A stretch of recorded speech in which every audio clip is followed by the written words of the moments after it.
नमस्कार, आप देख रहे हैं सिटी पोस्ट लाइव। मैं हूं शिवानी जायसवाल। केंद्रीय ऊर्जा मंत्री मनोहर लाल खट्टर का बड़ा ऐलान।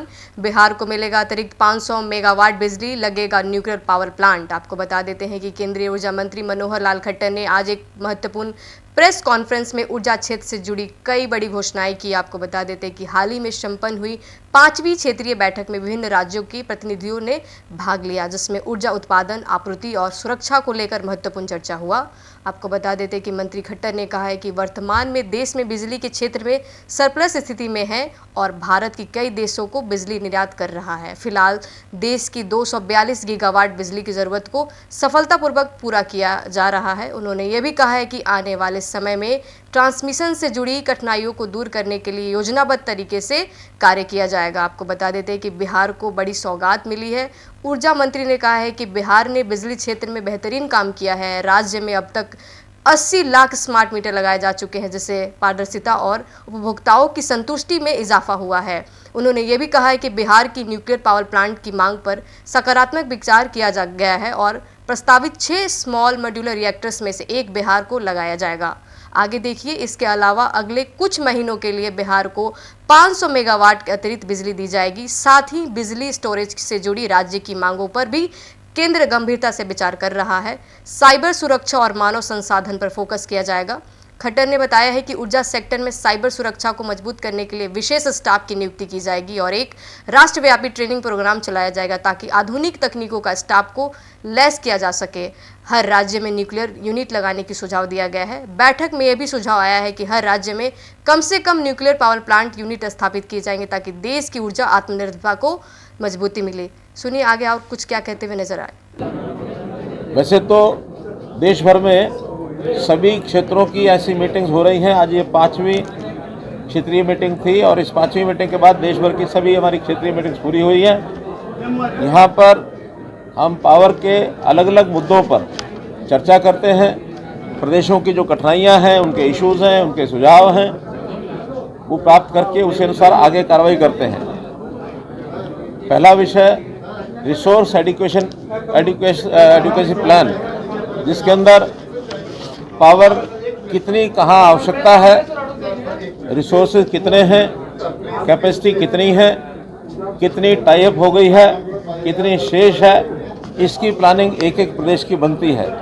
उसमें थर्मल पावर है, फिर आरई में सोलर है, विंड पावर है। इसी प्रकार स्टोरेज के जो प्रोजेक्ट्स हमारे पीएसपी के, बेस के, वो चल रहे हैं।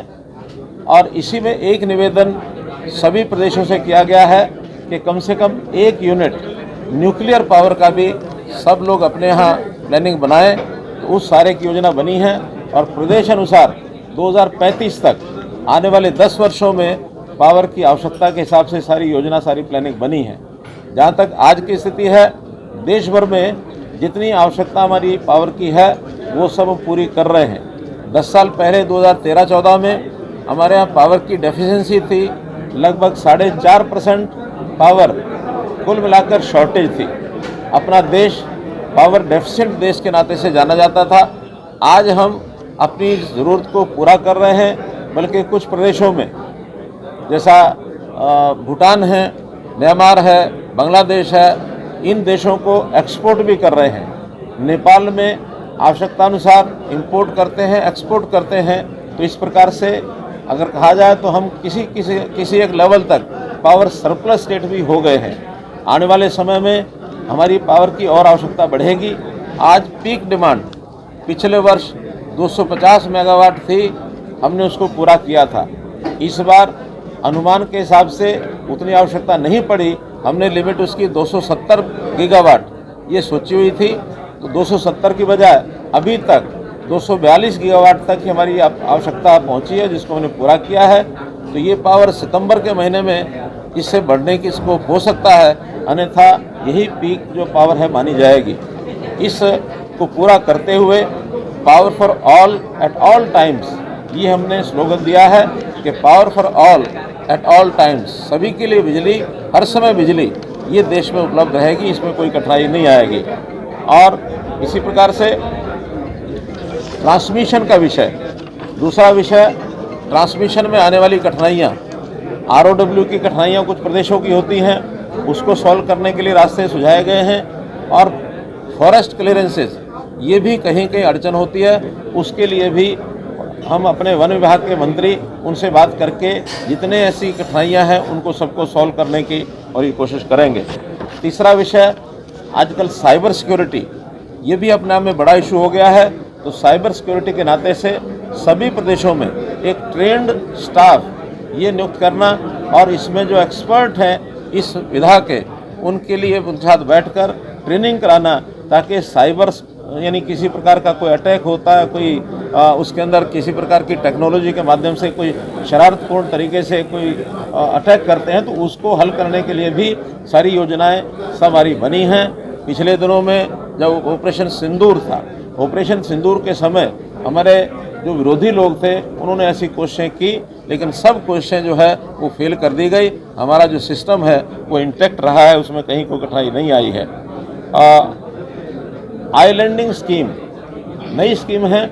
इसमें अगर कहीं कोई लोड के नाते से कहीं कम होता है, ज़्यादा होता है, और ज़्यादा लोड के कारण से अगर किसी एरिया में ट्रिपिंग होती है, तो पूरे एरिया को जिसमें लोड ज़्यादा बढ़ता है उसको आइलैंड बना करके उसको सेपरेट करने का एक सिस्टम भी बनाया है, ताकि उसका असर बाकी कहीं भी और न जाए, तो छोटे स्थान पर भी आइलैंडिंग करके उसको उसकी डिमांड और सप्लाई को ठीक कंट्रोल किया जा सकता है। डिस्कॉम्स में बहुत से रिफॉर्म्स ये भी किए हैं। डिस्कॉम्स अपने आप में यानी अपने पैरों पर खड़ा हो, फाइनेंशियल वायबिलिटी उसकी बने। हमारी जो AT&C लॉसेस वो कम कैसे हो, हर प्रदेश के अलग अलग से ये सारे काम किए जा रहे हैं। मैं विशेष तौर पर बिहार प्रदेश को इसमें बधाई देता हूं कि उन्होंने अपने आप में बहुत चीज़ों में तेज़ी से सुधार किया है, चाहे AT&C लॉसेस का हो, चाहे स्मार्ट मीटर का विषय। 80 लाख स्मार्ट मीटर्स इन्होंने यहाँ बिहार में लगाए हैं, अपने आप में एक रिकॉर्ड है। और भी जो बिहार बहुत पीछे पावर के मामले में माना जाता था, पिछले वर्षों के अंदर बहुत अच्छा काम करके बिहार जो है काफ़ी आगे बढ़ा है। इन सब बातों को ध्यान में रखते हुए और आज इस बैठक के बाद इन प्रदेशों की जो भी कोई कठिनाइयाँ कमियाँ दूर होंगी, जो उन्होंने डिमांड्स रखी हैं। कहीं कहीं पावर की जहाँ शॉर्टेज होती है, हमारा जो सेंट्रल कोटा होता है उसके अंदर से हम उनको पावर देते हैं, और हमने अश्योर किया है कि अब पावर कहीं भी किसी भी प्रदेश में किसी भी समय कम नहीं होने देंगे। सेंट्रल कोटा जो हमारे पास रहता है उसमें से पावर सप्लाई करना ये हमारा काम करेंगे। नई जनरेशन हो, खास करके रिन्यूएबल एनर्जी के माध्यम से हम आगे बढ़ें, और उसमें स्टोरेज का विषय भी आगे बढ़े, उसमें भी हम सहायता दे रहे हैं, VGF दे रहे हैं, और इस प्रकार से एक अच्छी प्रकार से मीटिंग समाप्त हुई है। ये 1000 मेगावाट का स्टोरेज का एक स्टोरेज की कैपेसिटी जो ये बनाएंगे उसमें उनको VGF देंगे। 18 लाख रुपया पर मेगावाट के हिसाब से VGF का एक रेट होता है।